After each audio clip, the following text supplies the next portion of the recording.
Excerpt from Rainbow number 6. How to grind XP quickly. The loop of Rainbow 6 Extraction is very different from the game it's based on, Rainbow 6 Siege. Instead of everything resetting between rounds, Rainbow 6 Extraction has permanent progression and unlocks that allow you and your squad to take on the game's tougher difficulty levels a bit easier. Each operator in the game has their own individual level, with gear and skills to unlock as you get more XP. But you also have an overall level. These are both important to increase, but the game isn't always generous with dishing out XP. You only start with 9 of the 18 operators in Rainbow 6 Extraction, and have to unlock the rest via leveling up. Additionally, the operators you do have all have individual levels that need to be raised by using them. That would be simple enough, but because you can't always use the same operator all the time, you will want to maximize how much XP you get while they are fit and ready for action. We've scanned all the intel and made a safe extraction to bring you the best ways to grind XP fast in Rainbow 6 Extraction. They didn't put the word extraction in the title for nothing. Making a safe extraction from every mission should be your top priority when trying to get as much XP as you can. Even if it means you can't complete all the objectives, ensuring you make it out alive is worth way more than potentially finishing one more task but not making it out. This is because each time you get a safe extraction in Rainbow 6 Extraction, you will earn the extraction bonus multiplier for however much XP you manage to gather up until that point. Yes, a multiplier, not a flat bonus. It will give you an extra 90% of your ending XP, which is obviously close to doubling your final take. Even if you just do one objective and earn 1000 XP and extract, that will still net you 1900 XP by extracting. The two most important parts about extracting, aside from the XP multiplier, of course, relate to your operator. We already mentioned that you earn XP for yourself and the specific operator you're using on that mission. However, that operator won't earn any XP if they don't get extracted. The second is that failing to extract means that the operator becomes missing in action. So, not only will you need to swap to a different one and have to go on a rescue mission, but you also lose all that potential XP they could have earned. Every Archean you kill will give you a small XP reward, with stronger ones giving a bit more than the fodder enemy. However, there are plenty of bonuses you can,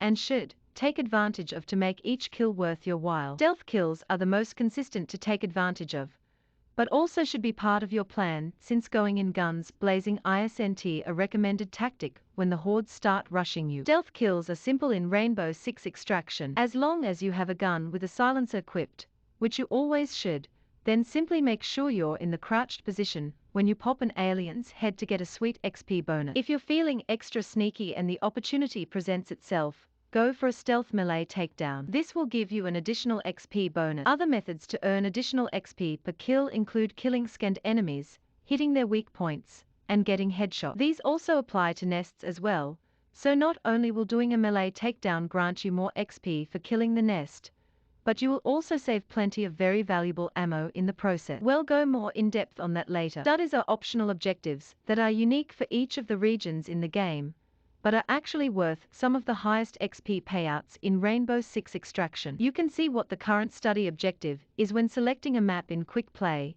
and they come in sets of 3. Once you complete all 3, a new set of 3 will be generated. Once you complete all 9, the study will be complete. Each individual objective isn't worth much on its own, but completing the entire set is where the real payout comes. These objectives are mostly easy, like pinging a number of nests, getting kills with your primary or secondary weapon, or even just using a command from the chat wheel. Study objectives do get more difficult the further into them you get, or at least more specific, but thankfully you don't have to do them all in a single run. Before each mission, check to see what the current objectives are for your studies and attempt to check them off as you go. Also, studies often give you other additional rewards, like Codex entries and new cosmetic items for your operators. Each incursion you begin in Rainbow 6 Extraction has a maximum of 3 main objectives separated by zones on the map. You have the opportunity to extract at any point, even before completing any objectives.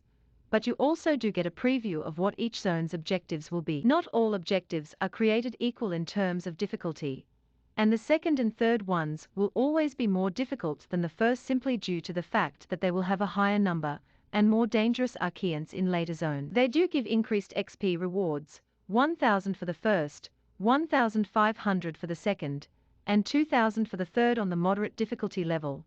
So pushing ahead, when it makes sense, is ideal. The easy objectives you want to look out for are typically triangulation, nest tracking, biopsy, and specimen. Triangulation can be done in pure stealth since you're hunting down laptops to interact with. Nest tracking is similar, but does come with a higher risk of getting overrun if you get caught near a nest. Biopsy just requires you to take down an elite enemy, which might be tricky if you don't have any smoke or stun grenades, while specimen tasks you with capturing an elite by luring it to the extraction point. On the other hand, the most difficult objectives tend to be gateway, rescue, and aberrant nest. Decide how many objectives you plan on going for before starting, but also know that plans can and will change in Rainbow Six Extraction. When they do, remember our first tip: prioritize extraction above all else. It is a much better use of your time to jump in and out of a mission early for some quick and easy XP than to sink an extra half hour into one that you end up failing. The moderate difficulty level isn't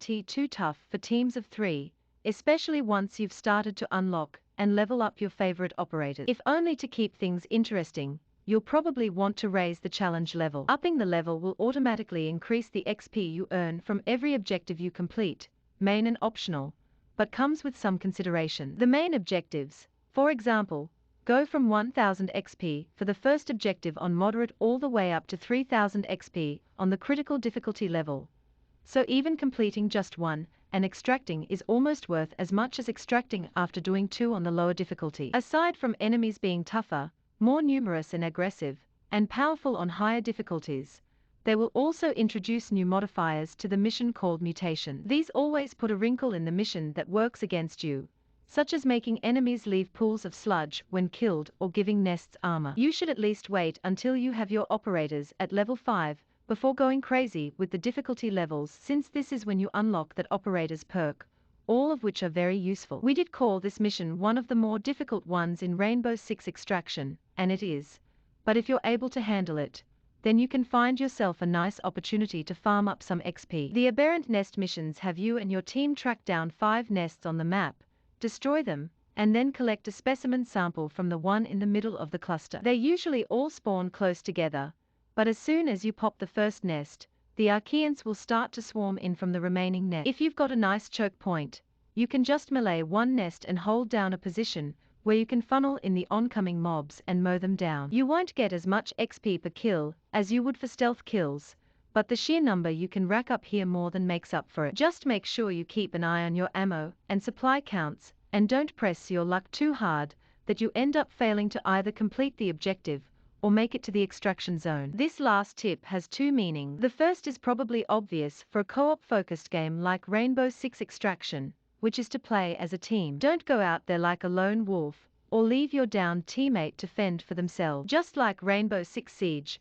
communication, teamwork, and coordination are what will win the day in this game. Along with that, try and synergize which operators you and your friends use to complement each other. This will mostly come into play once you unlock each one's unique perk that can really change the tide of a mission. The other meaning is that you should have your own set of at least 3 operators you feel comfortable with and stick to as much as possible. You will probably find your favorite early on if you don't already have one picked out from playing Siege. But due to the missing in action and progressive damage system, you can't use the same operator all the time. Rather than spread out your operator XP across the entire roster, have your primary and backup operators picked out so you can focus on leveling them up first. Once you max them out and want to try out some others, go for it. But early on, the grind will seem overwhelming if you're rotating operators at random and spreading out the XP too thin.